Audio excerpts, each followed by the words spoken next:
This is a 2016 Jeep Wrangler Unlimited, but this one is a little more unlimited than the rest of them. That's because this has been converted to six-wheel drive. Now, Jeep makes some pretty crazy vehicles, but this is far crazier than anything you can get from the Jeep factory.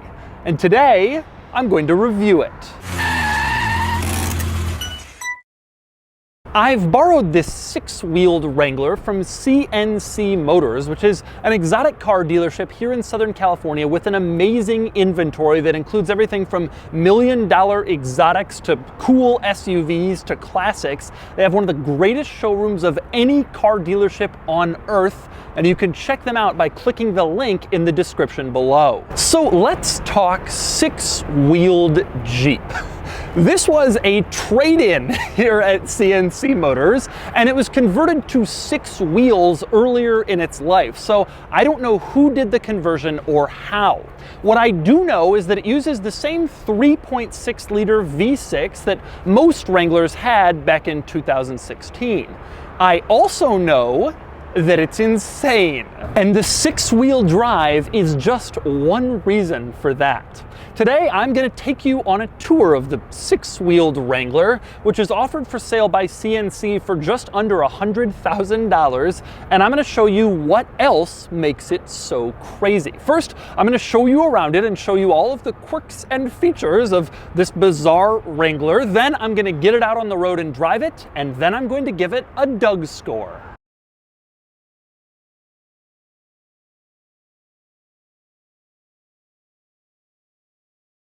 All right, I'm going to start the quirks and features of the six-wheeled Wrangler with the second quirkiest thing about it, and that would be the fact that it's right-hand drive. That's right, the steering wheel is on the wrong side for the American market, where it was obviously originally sold and where it's intended for. So you're wondering, what's that about? Well, it's a little known fact, but Jeep actually makes and sells right-hand drive Wranglers here in North America.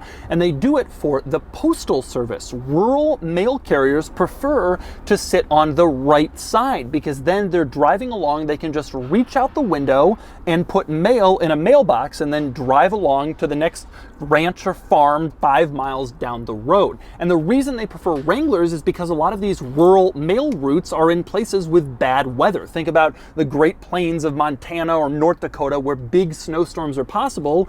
The post office can still deliver if they have a four-wheel drive Wrangler. And interestingly, if you special order it, you can still to this day walk into a Jeep dealer and order a right-hand drive Wrangler if that's what you want. There's typically a bunch for sale used on AutoTrader. Now the question, of course, is why would somebody turn a right-hand drive Wrangler into a six-wheel drive pickup truck? That's a different one. Not sure what the answer to that is. Not sure why they went with this instead of a regular left-hand drive one. Maybe they were trying to maximize the insanity. If so, they succeeded.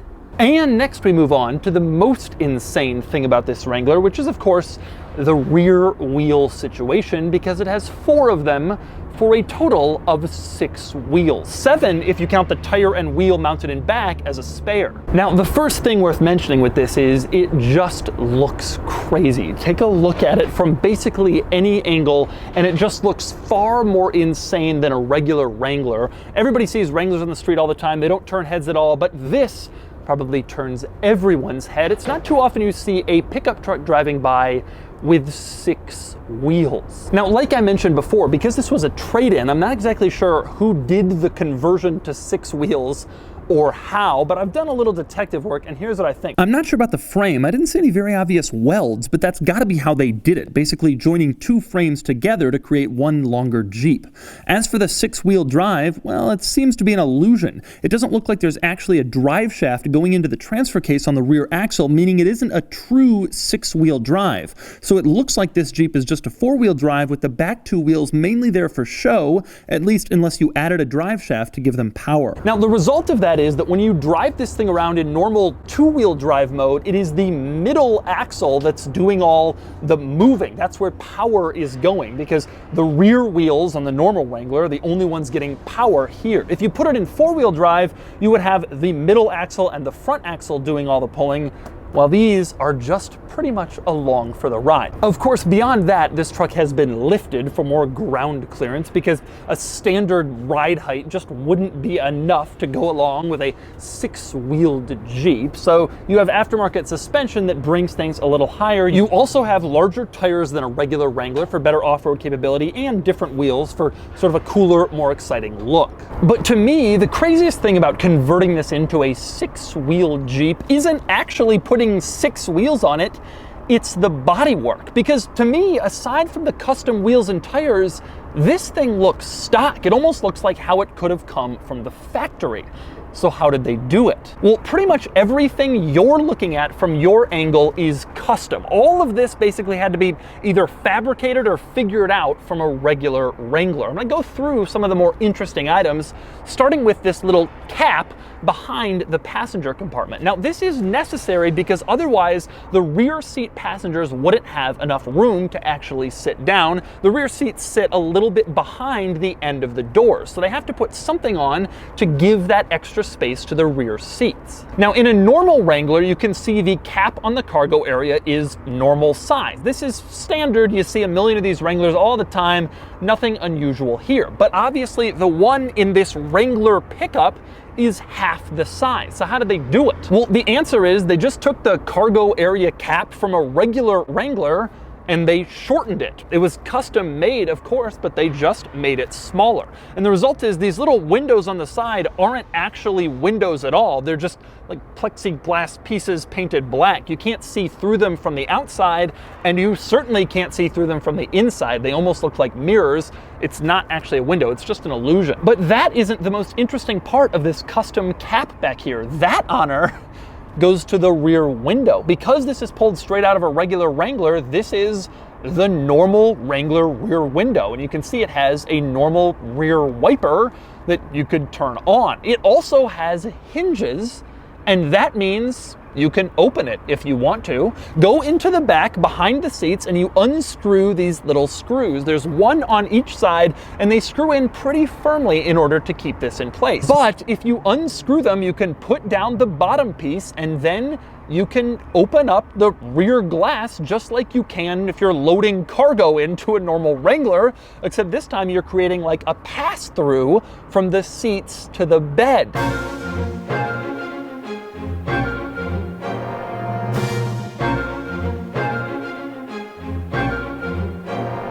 Now, the cool thing here is that if you want to, you can put back up the bottom half of this pass-through, screw it back into place, and then just your rear window is open in case you have dogs and they want to kind of stick their head out the back. Or in case you want to get a breeze going through the entire cabin, you can open up your rear window and air will pass right through. It's pretty cool. Now, as for the bed, this is also a custom job. They didn't just pull this bed from a Jeep Gladiator. And I say that because it doesn't line up. Behind the door area isn't the same. The placement of the fuel door isn't the same.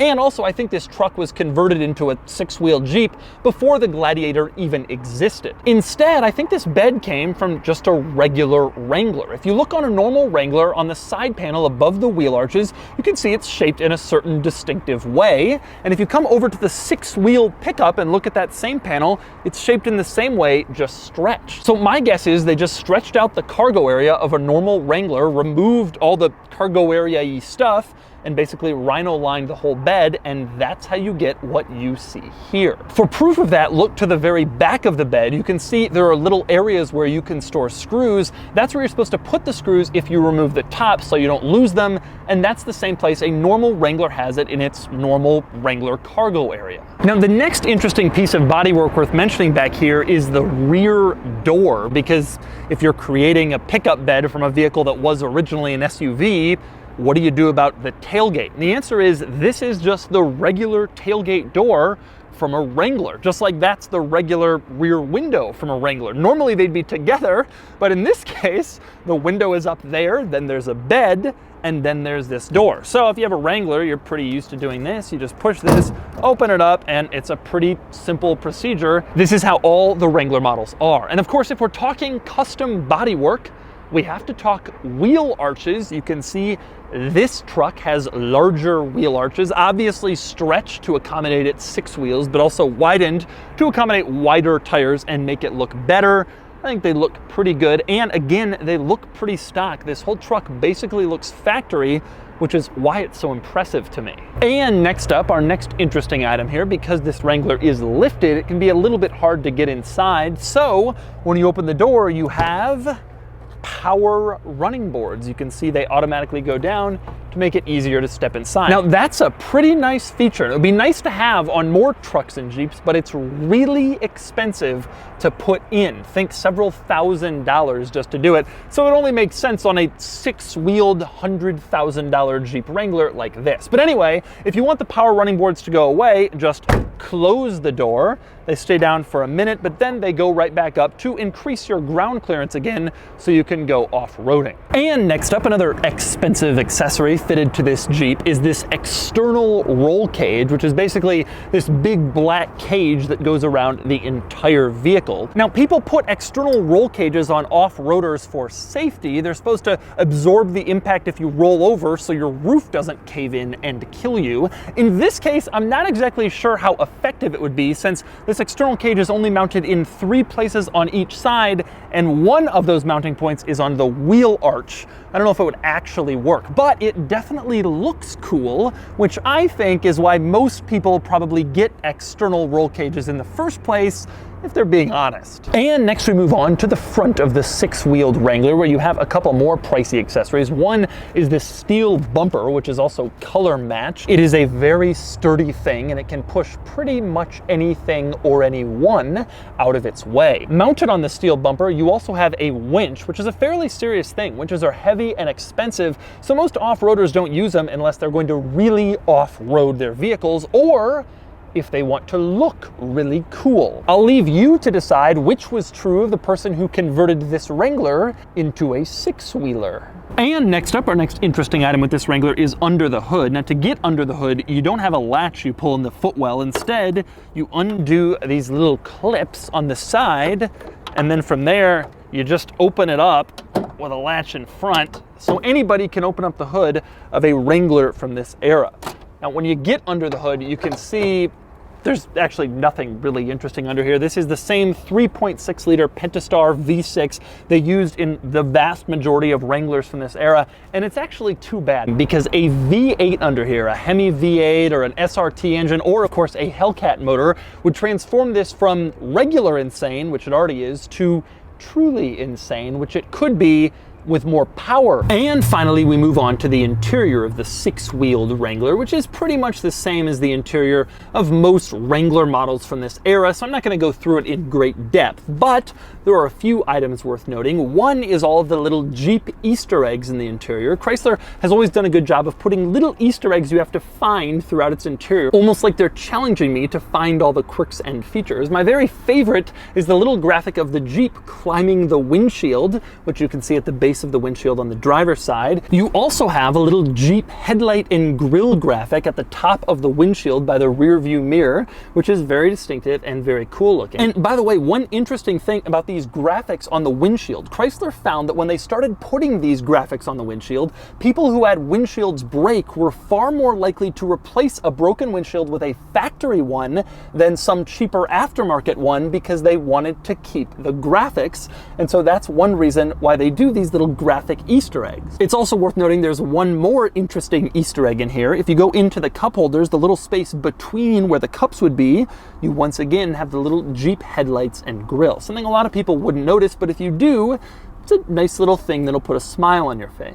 With that said, one of the biggest things you notice when you get in here, and something I forgot, is just how crappy the interior of the JK Wrangler really was. This was the previous generation Wrangler, and everything in here is so basic, so cheap, feels cheap, looks cheap, is cheap.